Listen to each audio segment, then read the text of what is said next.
Ya, masalah ini sudah kita bahas sedikit tadi. Ya. Ya, masalah ini memang diperselisihkan ulama.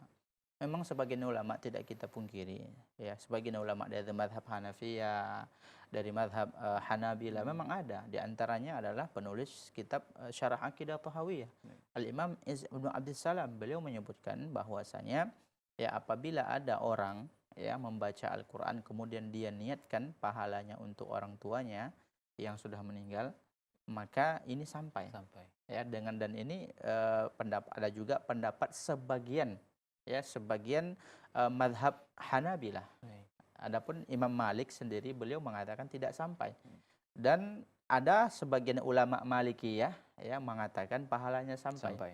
Akan tetapi wallahu alam ya pendapat justru malah pendapat yang mengatakan tidak sampai itu pendapat Syafi'i. Ya, Pak.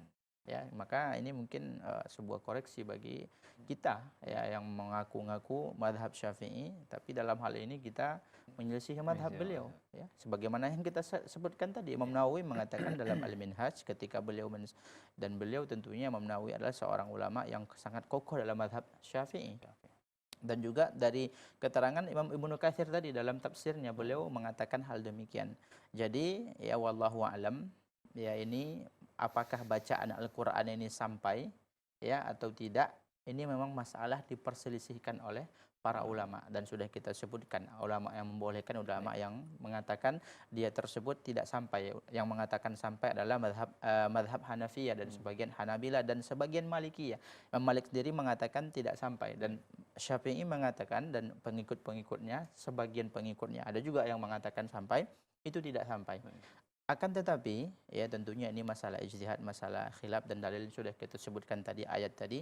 Akan tetapi, ya kalau kita balik kepada, ya tentunya kita dalam beragama yang kita contoh adalah Rasulullah dan para sahabat. Sebagaimana kita katakan tadi, kalau kita lihat ya sejarah kehidupan mereka dan hadis-hadis dan bagaimana mereka tersebut ya memuliakan keluarga, tidak kita temukan hal-hal seperti ini. Apakah kita menganggap Rasulullah tidak memuliakan istrinya, tidak memuliakan pamannya yang syahid di perang Uhud? Tentunya ini suatu perkataan yang tidak pantas dikatakan kepada Rasulullah. Rasulullah adalah Nabi SAW yang sangat peduli dengan keluarganya. Akan tetapi beliau tidak melakukan ya hal-hal seperti ini. Apalagi nanti dilakukan dengan cara yang banyak mengandung unsur-unsur tambah-tambahan, berkumpul, kemudian makan-makan, kemudian nanti banyaklah tambahan-tambahan bacaannya, kemudian dia dikhususkan lagi waktunya, kemudian nanti terjadi lagi pembayaran terhadap, dibayar itu biasanya orang-orang yang mengaji.